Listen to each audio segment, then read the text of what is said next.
നമസ്കാരം പ്രിയപ്പെട്ട പ്രേക്ഷകരെ, വകുപ്പ് മന്ത്രി അറിയാതെ മുഖ്യമന്ത്രിയും ധനമന്ത്രിയുമായ വി.ഡി. സതീശൻ എടുത്ത ഒരു തീരുമാനം. ഇത് വകുപ്പ് മന്ത്രിക്ക് വലിയ രീതിയിലുള്ള അസ്വസ്ഥത ഉളവാക്കിയിരിക്കുകയാണ്. M ലിജുവും VD. സതീശനും നേർക്കുനേർ എന്നൊക്കെ നമുക്ക് വിശേഷിപ്പിക്കാവുന്ന തരത്തിലേക്ക് കാര്യങ്ങൾ നീങ്ങുകയാണ്. അതായത് വീര്യം കുറഞ്ഞ മദ്യത്തിന് നികുതി നിശ്ചയിച്ചുള്ള ബജറ്റ് പ്രഖ്യാപനം. ധനമന്ത്രിയും മുഖ്യമന്ത്രിയുമായ വി.ഡി. സതീശൻ ഇത്തരത്തിൽ ബജറ്റ് പ്രഖ്യാപനത്തിനിടെ പ്രഖ്യാപിച്ചതാണ് വീര്യം കുറഞ്ഞ മദ്യത്തിന് നികുതി നിശ്ചയിച്ചത്. ഇതിപ്പോൾ വകുപ്പ് മന്ത്രിയായ എം ലിജുവിനെ ചൊടിപ്പിച്ചിരിക്കുകയാണ്. വകുപ്പ് മന്ത്രി അറിയാതെയുള്ള തീരുമാനമാണിതെന്നും തീരുമാനത്തിൽ മുഖ്യമന്ത്രിയെ നേരിട്ട് കണ്ട് പ്രതിഷേധം അറിയിക്കാനുമുള്ള നീക്കത്തിലാണ് ലിജു. ഇന്നിപ്പോൾ നിയമസഭാ സമ്മേളനം കഴിഞ്ഞ് മുഖ്യമന്ത്രിയെ നേരിട്ട് കണ്ട് ലിജു പ്രതിഷേധം അറിയിക്കും. എക്സൈസ് മന്ത്രി അറിയാതെ വീര്യം കുറഞ്ഞ മദ്യത്തിന് നികുതി നിശ്ചയിച്ച തീരുമാനം വിവാദമായിരുന്നു. സംസ്ഥാന ബജറ്റുമേലുള്ള ചർച്ചയ്ക്ക് നിയമസഭയിൽ തുടക്കമായത് പുരോഗമിക്കുകയാണ്. വീര്യം കുറഞ്ഞ മദ്യത്തിന്റെ നികുതി ഇളവും ധാതു സംസ്കരണത്തിലെ സ്വകാര്യ പങ്കാളിത്തവും പ്രധാന ചർച്ചയാകും. രണ്ട് വിഷയത്തിലും ശക്തമായ എതിർപ്പ് ഉന്നയിക്കാൻ ഉറച്ചാണ് പ്രതിപക്ഷമായിരിക്കുന്നത്. മുഖ്യമന്ത്രി വി.ഡി. സതീശന്റെ രണ്ട് തീരുമാനങ്ങളിൽ കോൺഗ്രസിൽ നിന്ന് പോലും എതിർപ്പ് ഉയർന്നിരുന്നു. കഴിഞ്ഞ ദിവസമാണ് മുതിർന്ന കോൺഗ്രസ് നേതാവ് വി.എം. സുധീരൻ മുഖ്യമന്ത്രി വി.ഡി. സതീശന് രണ്ട് വിഷയങ്ങളിലും എതിർപ്പ് ഉന്നയിച്ച് കത്തയച്ചത്. വീര്യം കുറഞ്ഞ മദ്യത്തിന് നികുതി ഇളവ് നൽകിയത് വകുപ്പ് മന്ത്രി എം ലിജു അറിഞ്ഞിട്ടില്ലെന്നും വിമർശനം ഉയർന്നു. കഴിഞ്ഞ സർക്കാരിന്റെ കാലത്ത് പ്രതിപക്ഷം എതിർപ്പുന്നയിച്ച വിഷയം അധികാരത്തിലേറി ആദ്യ ബജറ്റിൽ തന്നെ ഉൾപ്പെടുത്തിയിരുന്നു. പിന്നാലെ അഴിമതി ആരോപണം ഉന്നയിച്ച് പ്രതിപക്ഷവും രംഗത്തെത്തുകയായിരുന്നു. അതേസമയം സർക്കാർ തീരുമാനത്തിനെതിരെ സാമുദായിക സംഘടനകളും മത നേതാക്കളും രംഗത്ത് വന്നു. സർക്കാർ തീരുമാനത്തിൽ വിമർശനവുമായി കാന്തപുരം വിഭാഗം രംഗത്തെത്തിയിരുന്നു. മുഖപത്രമായ സിറാജിലെ എഡിറ്റോറിയലാണ് കടുത്ത വിമർശനം മുഖ്യമന്ത്രിക്കെതിരെ ഉന്നയിച്ചത്. വീര്യം കുറഞ്ഞത്, കൂടിയത്, ശുദ്ധം, വ്യാജം എന്നിങ്ങനെ മദ്യത്തെ തരം തിരിക്കുന്നത് വിഡ്ഢിത്തമാണെന്നും പുതിയ മദ്യനയം ദൂരവ്യാപക പ്രത്യാഘാതം ഉണ്ടാക്കുന്നതാണെന്നും കാന്തപുരത്തിന്റെ വിമർശനം. ഈ തീരുമാനം പൊതുസമൂഹത്തിൽ മദ്യവ്യാപനത്തിനിടയാക്കും, പുതിയ മദ്യ കമ്പനികളുടെയും ഇനങ്ങളുടെയും കുത്തൊഴുക്കിന് കാരണമാകുമെന്നും പ്രഖ്യാപനം മുഖ്യമന്ത്രി വി.ഡി. സതീശൻ തിരുത്തണമെന്നും ഓപ്പറേഷൻ തൂഫാൻ ഒരു വശത്ത് നടക്കുമ്പോഴാണ് മദ്യവ്യാപനത്തിന് സർക്കാർ കൂട്ടുനിൽക്കുന്നതെന്നും എഡിറ്റോറിയൽ കുറ്റപ്പെടുത്തി.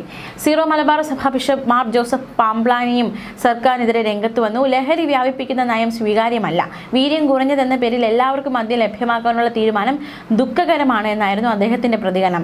സർക്കാർ തൂഫാൻ പോലുള്ള പരിപാടികളെ ഇത് പിന്നോട്ടടിപ്പിക്കും, തീരുമാനം പുനഃപരിശോധിക്കണം, കഴിഞ്ഞ സർക്കാർ ചെയ്ത തെറ്റെന്ന് പറയാൻ കഴിയണം, ആ നയത്തിന്റെ മറവിൽ പുതിയ സർക്കാർ മദ്യം ഒഴുക്കരുതെന്നും അദ്ദേഹം പറഞ്ഞു.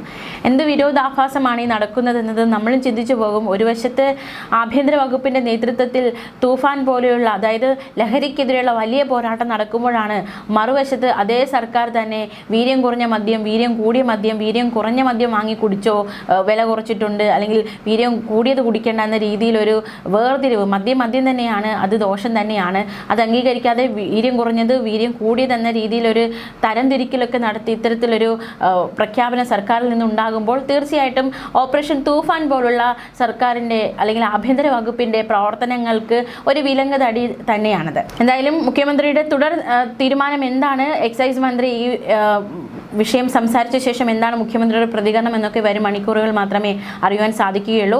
ഇനി നമ്മൾ മറ്റൊരു വാർത്തയിലേക്ക് കൂടി പോവുകയാണ്. അതായത് ക്ഷേമ പെൻഷനുമായി ബന്ധപ്പെട്ട് ഇന്ന് നിയമസഭയിൽ മുഖ്യമന്ത്രി വി.ഡി. സതീശൻ നിർണായകമായ പ്രതികരണം നടത്തിയിരിക്കുകയാണ്. എന്താണ് പറയാനുള്ളതെന്ന് നോക്കാം. 2000 രൂപയിൽ നിന്നും 3000 ആക്കുമെന്ന പ്രഖ്യാപനം പക്ഷേ ബജറ്റിൽ യാതൊന്നും പരാമർശിച്ചിരുന്നില്ല.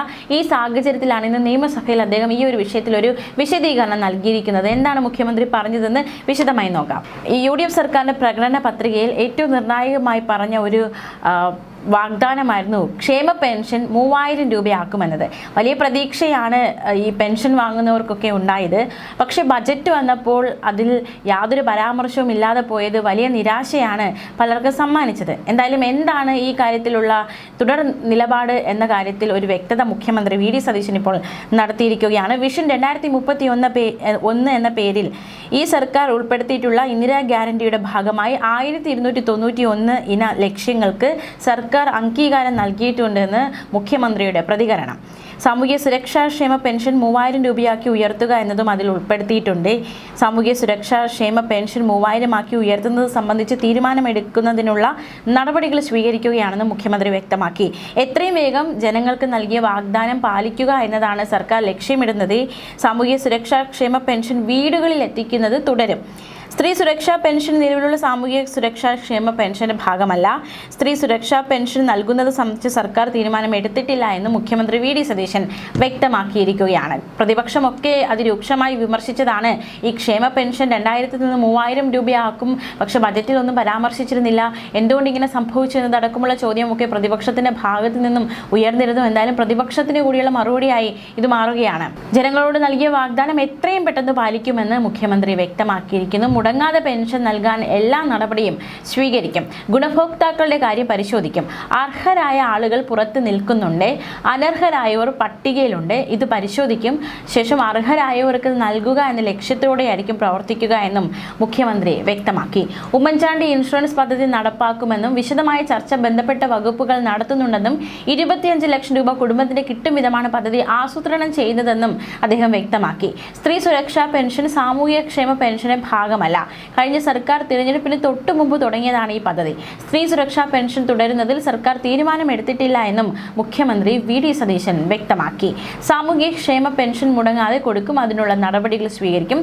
ഈ മാസത്തെ പെൻഷൻ ഉത്തരവ് നാളെ ഇറക്കുമെന്നും മുഖ്യമന്ത്രി പറഞ്ഞു. മറ്റൊരു കാര്യം കൂടി മുഖ്യമന്ത്രി വ്യക്തമാക്കി. ലോസ് ഏഞ്ചൽസിലുള്ളയാൾ ഈ മാസം പെൻഷൻ വന്നില്ലെന്ന് പറഞ്ഞതായി ഉദ്യോഗസ്ഥൻ തന്നോട് പറഞ്ഞിട്ടുണ്ട്. എന്നാൽ മകൻ വിദേശത്തുള്ളത് കൊണ്ട് അമ്മയ്ക്ക് പെൻഷൻ അയോഗ്യത പറയുന്നതിൽ അർത്ഥമുണ്ടോ എന്നാണ് പ്രതിപക്ഷ നേതാവിന്റെ ചോദ്യം.